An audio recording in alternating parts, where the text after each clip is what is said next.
Hi guys, welcome back to yet another underwhelming episode of Married at First Sight. Now, I think the show has peaked when it comes to the drama factor of things.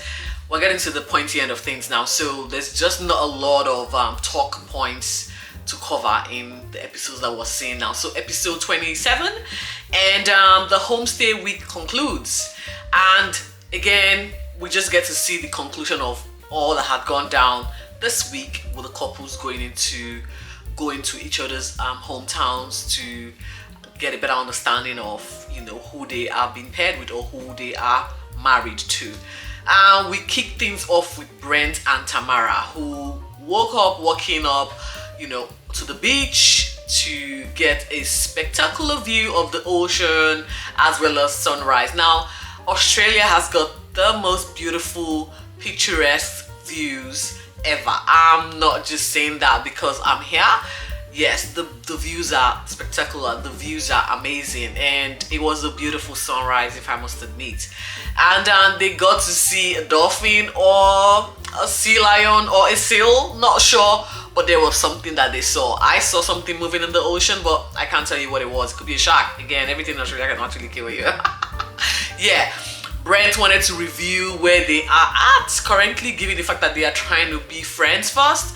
But Tamara did not want a bar of it. She's like, nah, let's just keep this friendship, vibe going. I am not entertaining any deep and meaningful here. Let's just, get on with it and enjoy what is our friendship. We'll then revisit Al and Samantha. As you know, they did not participate in the homestays week, given the fact that there was a 24-hour ultimatum placed by the experts to try and salvage whatever relationship or situationship Samantha and Al were in. Now, Al is still determined to prove himself, and a beach day was just what the doctor ordered. So they had a bit of snorkeling to reconnect. He, has this gesture brought about a positive effect or turnaround in their relationship or their situation? I really don't think so. I don't know. I know Samantha is going to be leaving, but we'll get to find out because she did not say I want to go. It's past 24 hours now, maybe 48 or 56. Who knows? The dinner party is gonna be tomorrow night. So if I was calculating from all of from how it works, it's like a week-long activity that concludes with the commitment ceremony. So she's definitely exceeded the 24-hour ultimatum notification that was given by the experts. So is that a good thing? Hopefully, maybe not. Ella and Mitch. Well, Ella has decided that a psychic or a medium is just what she needs to predict her future. The medium went back and forth with just guesswork. That's not my thing, but I cannot pick and choose for people without going into details. I think they need a refund if they paid her for her services, because it was not good at all. It was like epic failure. That's what I'm gonna say about that. A trip to the Peninsula Hot Springs. Oh my god, I want to visit the hot springs. I want to visit hot springs. It's so beautiful. But the conversation was too deep for the picturesque view.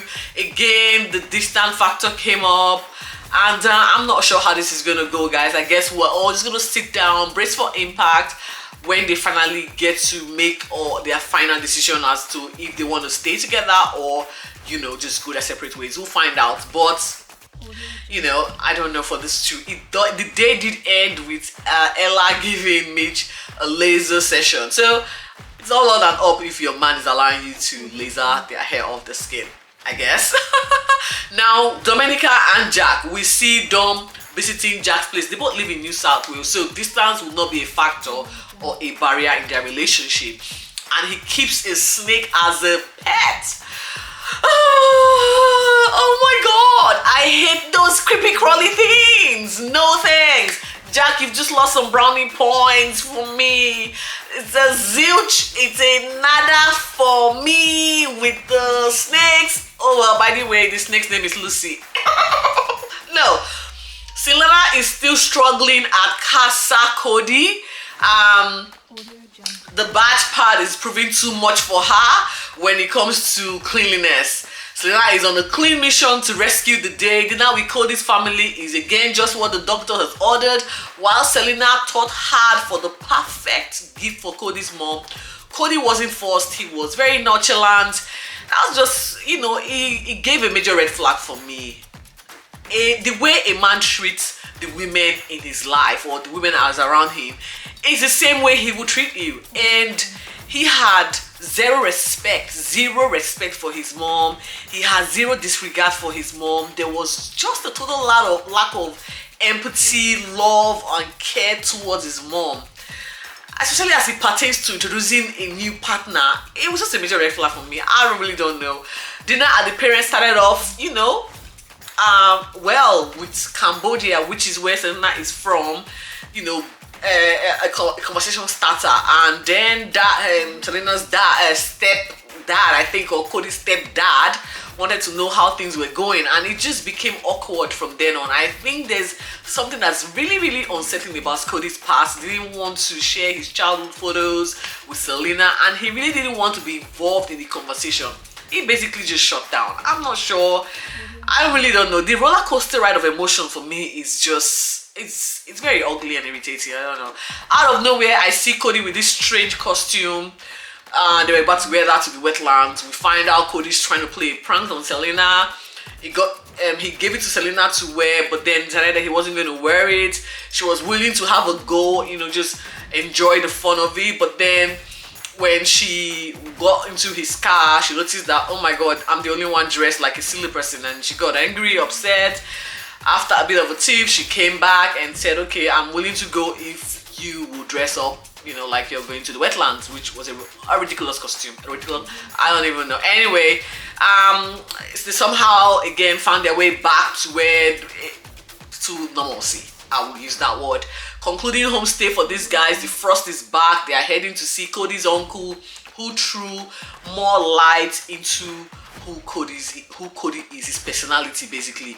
Apparently, it is a generational thing for them not to show emotion, affection, even give hugs.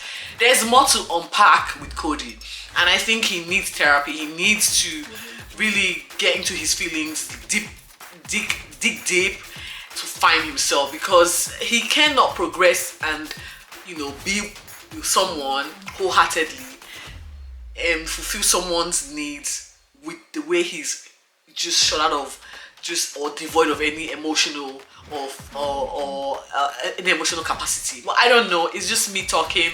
I could be wrong.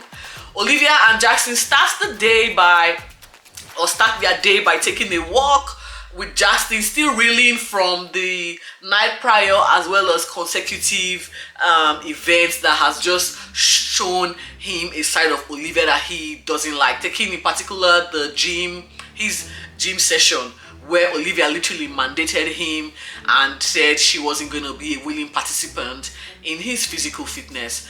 Now, again, he is still two minds about his standing with Olivia over her nonchalance. But I don't know. He just needs to figure this out for himself, and I think he needs to figure it out pretty quickly. A catch up with Jackson's friend was meant to, you know, bring clarity, but we left civilized Olivia back at Jackson's house. We meet the evil Olivia tonight, and things got really cringe-worthy real quick. Same friends from the night before and new ones we haven't met gathered together for a drink, and self-appointed ice queen Olivia, who again is very opinionated, came out. When asked about if they found anything that had made them question everything about our relationship, Olivia was all too quick to voice her take on Jackson's physical routine. His friends were sort of uncomfortable about the fact that Olivia was just not willing to be, or to compromise. She was like, no, it's not for me. I don't do this because I was fat, because I had bariatric surgery. I don't do this. You need to, you know, respect my decision. I'm like, okay, do you check? She was just unbothered. She was unbothered and couldn't stop talking about how whatever Cody was doing and whatever Jackson does to keep his spirit alive wasn't a part of her agenda. Like, she did not want any part of his physical routine. She just couldn't stop talking, in my opinion. We'll get to uncover the nude pictures from an OnlyFam account belonging to, I'm thinking, Dom, and it appears Olivia's vendetta against Dom isn't over. I can basically tell you without watching the next episode to come who leaked those photos. But I'm not going to. I'm going to hold back, as this is a public forum, without pointing a finger, accusatory finger on anyone. I'm going to hold back. I'm going to hold back and hold this information in and watch this play out on tomorrow's episode. It will make for an interesting watch, just because if it turns out that what I'm thinking is right, then all bets are off with this chick. But anyway, guys, just join me tomorrow for the dinner party episode, where I get to unpack all that unfolds in the night to come. Be safe, guys. I'll see you soon.